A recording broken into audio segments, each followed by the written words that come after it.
Now we are going to receive my great friend, my godfather, my inspiration, a man who opened doors and have been helping me in CQCS and our activity to make it global.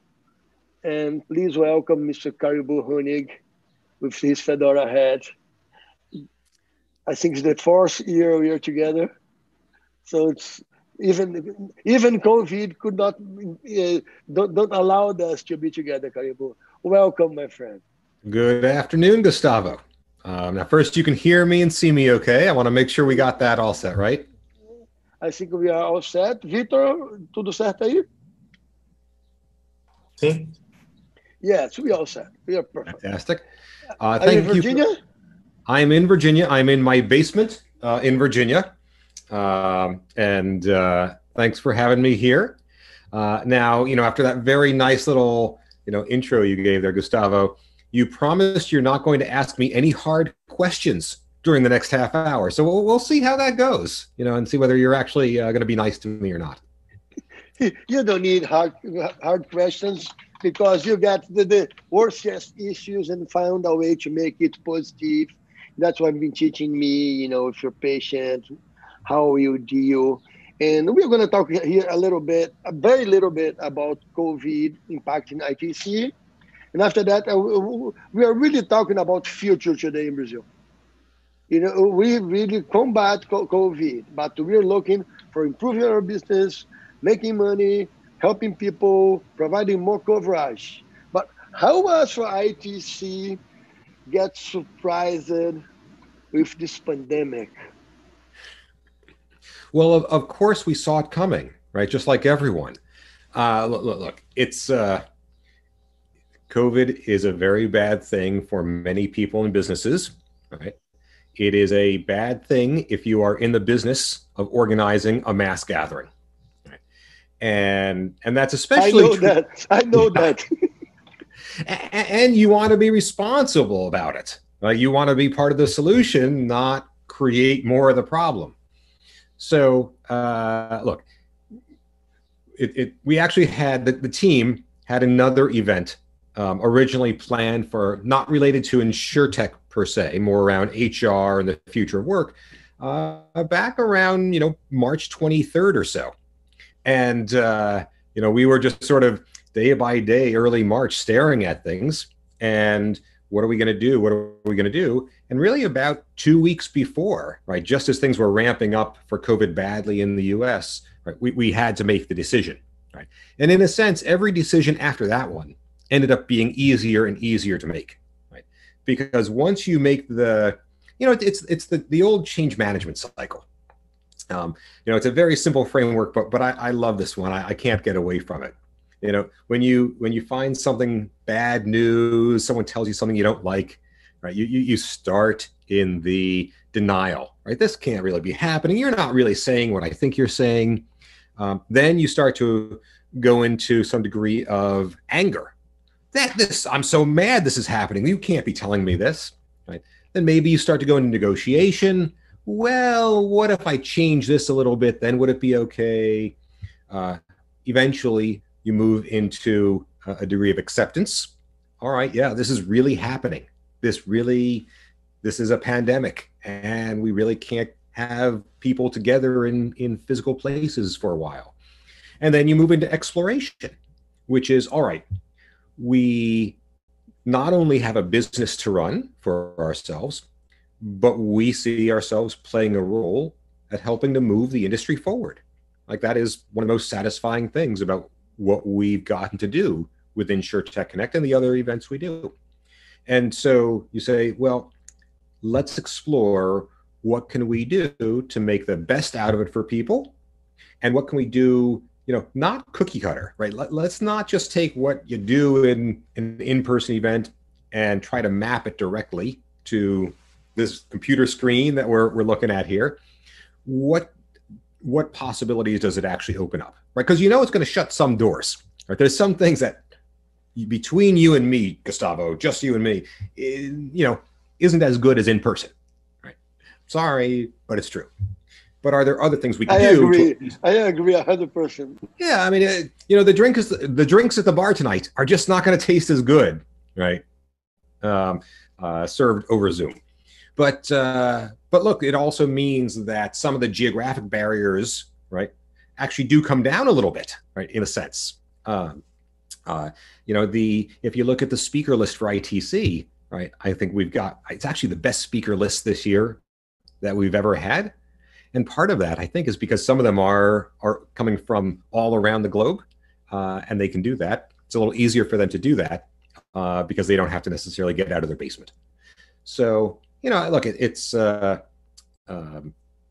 COVID is terrible. It's terrible for things like InsurTech Connect and other really good events like yours. And, we got to sort of figure out how to make the most of it. And that actually, I think that theme also can and should carry over as we think about the future of insurance. I've got a whole article I've written about COVID as a platform for change. I agree 1,000%. I need to tell you, and about denying and get angry with these things, you got in a point that human beings are really able to adapt themselves for different scenarios. And I will share here something personally.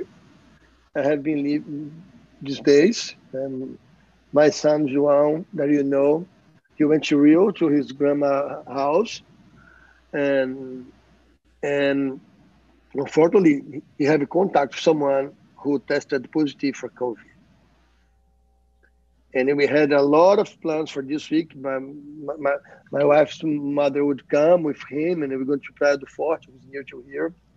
And right now we stop at everything because he tested today. We don't have the result, but we are not crazy about the result anymore. If we were 3 months ago, now we can keep it calm.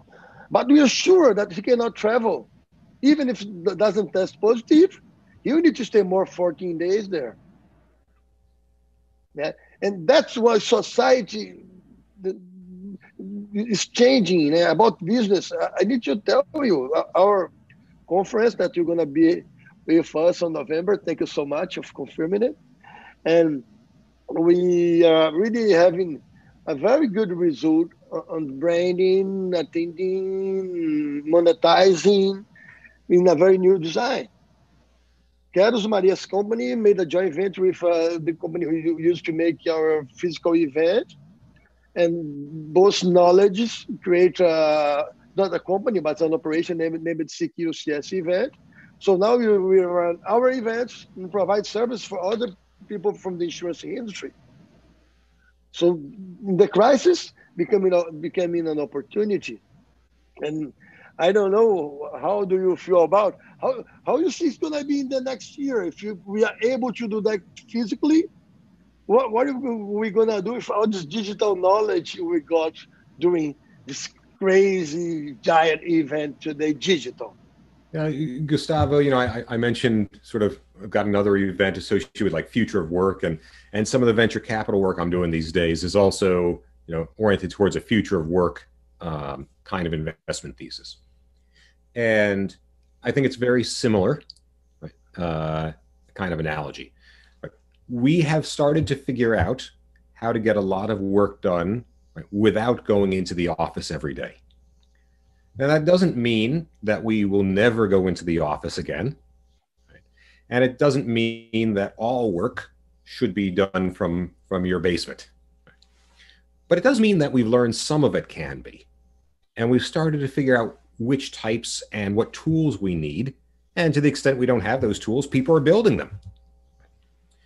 So I think it's very similar. Much like there will be many jobs where people figure out what has to be done at an office environment and what can be done in a basement environment. I think we'll also start to see arguably what's the best of both worlds. What can we do, right, from a convening the industry perspective right, that happens in person, right? And make sure that what are the pieces that come out of that in-person interaction which are most impactful for the people showing up. But that doesn't mean we can't also do some of the online piece of it, the virtual piece, right? And we're figuring out, right, whether it's in how we work, how we do conferences, how we service a claim for some insured who has a loss, right? We're figuring out what are the pieces that can be done without real loss of effectiveness on a virtual basis, and what can and what has to be done if you want to do it really well in an in-person, right? And just like the answer isn't, oh, every claim is going to be done by the insured with their smartphone taking pictures of their house and water damage, right? Sometimes you're going to need a person to go out there and check it out, but not every time, and not 0 times. So I think that's where it's the same kind of thing, whether it's work, conference, claims. It's all the same. Usually, and very often, I repeat an example of Mr. Shapiro. I did that today already earlier. He told us on ITC, in last year ITC, that he could solve a claim, automobile claim in 2 hours, but he's still taking 2 or 3 days because he didn't believe very much on technology effectiveness to solve the problem, to make the insured life easier. And I think COVID really pushed everybody to this point. We will use our technology to do what we need to do. And we need to find what we can not do without getting in touch. I'm in the same point. Caribou, we are having right now a very interesting moment in Brazil, probably globally. We realize that we won't stop because COVID. We make the world running around and things happening. But some technologies on insurance became more relevant during this experience of pandemic. And which technology you think gonna be the next one? I remember when you brought the API idea two years ago, and now we have API supermarket on the internet. What do you think is the next step? Yeah,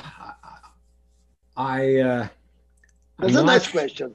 That's the question that we agreed that we're going to make it. No, yes, we're going to make it. We're going to get past this. And here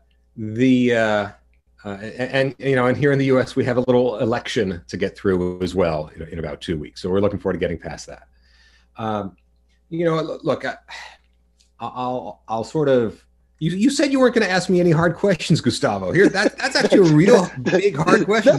That's what I told you a minute ago. You didn't get it because of my bad English. That's a hard question. All right. So look, you inspire me. Well, so let me try to answer it in this way, and then you can say that I avoided the question, right? But we'll see. So a couple of decades ago, right, there was a change in the computing platforms, right? We went from these big giant mainframes to the PC, right? And the personal computer opened up lots of opportunities for businesses, for innovators, for consumers. It was a platform shift.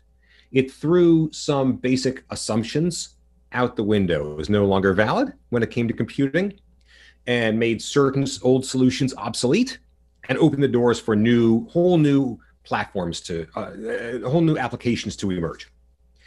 And then about a decade later, the internet came about, and it was the next platform shift in computing. It made a whole bunch of the assumptions about the PC sort of obsolete, and made a lot of legacy ways of doing things obsolete, and opened the door for entire new businesses, sometimes new industries, to be built on top of the internet as a platform.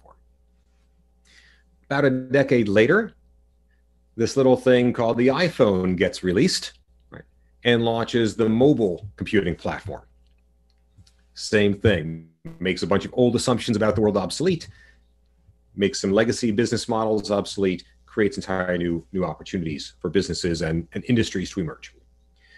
Well, I think that the next platform shift in that evolution is COVID, actually. Now, it's not a computing platform shift in the same way. It's a little bit more of a cultural platform shift, but it has the same basic hallmarks. It throws a whole bunch of assumptions about how the world operates right into the trash bin. It makes some legacy operating models obsolete, right? And it creates the ground for whole new industries and businesses to be built on top of it, right? And Zoom is, of course, a prominent example, but other ways of working, right? Think about Slack, think about some of the technology around claims, or some interesting technologies I've seen lately, like Planer and Flywheel, about modeling the interior of a home, right? Think of accelerating perhaps some of the adoption of telematics, or some of on the healthcare side, moving to telemedicine as a way to deliver healthcare, right? Or more emphasis on mental health benefits, as an example, right, in the employment context. Entire new sort of businesses, right, or ways of doing business are being built on top of COVID. Right? So it's not quite the same kind of answer as what's the technology that people are going to use, right? The way APIs are, but it does actually open entire sort of new frameworks, new paradigms. And I'll give you an example. And one really, so you're an insurance company, right? And you've been insuring doctors' practices for malpractice. Okay, great. That's a fine business, making sure that if a doctor gets sued for malpractice, they have some insurance for their business. But now some doctors' offices are starting to deliver medicine through telemedicine. Right? Not everything, right? There's some procedures that they can't do over this Zoom thing, but there's some that they can. Right? Oh, your kid is coughing. Let me hear him. Oh, I can write you the prescription for antibiotics, no problem. We don't need him to come in to the office here. Maybe an insurance company that's insuring a telemedicine practice should should underwrite them differently than a regular practice. Right? I don't know if they're more risky or less risky. I just know it's hard for me to believe that a telehealth practice is the same risk and needs the same insurance policy as a traditional in-person medical practice. Telemedicine is being built on top of COVID, right, as a platform. 1,000%. In Brazil was a huge change in it. And insurers, right, that creates an opportunity for insurers to throw away some of their underwriting models where they were using the in-person, how they underwrite an in-person medical practice, throw it out, figure out what a telehealth practice has in terms of risk and build on that. That's an example. That we are talking about the change of the platform that allowed us to rethink our behavior and our way to do business, and also our mindset, that how we analyze the opportunities of life, of working. You did a very good answer. I need to tell you, I love this platform you brought in. I will use it too. And tell me one thing that's, for me, is relevant to have at this moment. And we have a lot of people here in Brazil are really excited about getting back on events presentially, but I do not feel comfortable to invite people for a conference that I organize before we have the vaccine or similar. How your opinion about that? Look, there's really no. So I've been to Brazil, right? I've been very fortunate to come to Brazil, and I know that the people of Brazil are very warm people, Right? It's just it's in the culture, right? I feel that warmth. I'm eager to get back to Brazil, and so we're so waiting for you here. And I can understand, right, the sort of desire then, right, sort of related to that embedded culture, right, around how do we get back together in person. Okay. Today is the first day of ITC. I'm supposed to be walking around Las Vegas. Right? I miss that. I do. So do I. And like it would just be irresponsible, right? Forget about whether we could. It's also whether we should. And so if you ask me, you know, I don't even believe we could. I don't even believe venues will be open in Las Vegas or elsewhere for real like events until probably Q2 of next year at the earliest. I'm optimistic that as we start to get into next summer, right? I'm an optimist when it comes to vaccines. Right. I think we will start to have vaccines. I think they'll be largely effective. And I think that, yes, if you are personally in a high-risk condition, then you might still want to, wait until the late part of 2021 or beyond before you put yourself in a position of being around a few thousand people. That might be prudent. We'll see. But for, the vast majority of folks who would be going to a business conference, I would expect that somewhere in the summertime, June, July, August, that things will be returning, again, not to the old normal per se, because I don't think you return to an old normal entirely. I think the mindset changes, but I think that we'll be returning to sort of the new normal, the new reality for it. The new world order. Yeah. I do actually like to avoid calling anything the new normal because nothing really feels normal. The new reality, I kind of like. My friend, I'd like to tell you that we really miss ITC. I really miss you, my friend. I'd love to be with you in those days, that crazy days of Vegas. But we had an experience here and very interesting doing that remotely. And me and my team, which are here with us, we loved the world tour. Someone told me that we did the biggest number of registrations, attendance, and we are working very hard. Today, this pre-conference is a very, very good pre-conference. The content involved in it. And I would like you to know that earlier, we brought here Marcelo Blay, who was the first Brazilian on ITC. And we have, before stars, I don't know how to say in English, that the waiting room video, where all brands arrived on CQCS because of innovation. And I wrote here, have CQCS, the traditional one, innovating the last 19 years. We just became 19 years old on last 10th of October. We have the InsurTech and Innovation, ITC Experience, CQCS Innovation Latam, and now we have CQCS Events. So I'd like everyone to know that you have been more than a great friend, more than a great partner, more than an inspiration, but you have been a person who came to my life to make me dream more, project more, got more risky business situations.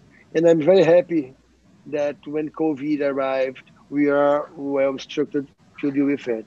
So in front of everybody here in this room, I would like to say to you, thank you very much, my friend. It's a big honor to walk by your side in this journey of life. Thank you very much. Thank you very much for joining us. It's very nice to have you here. And thanks so much for attending. Once again, I ask you to attend. Of course, Gustavo. It's been my pleasure.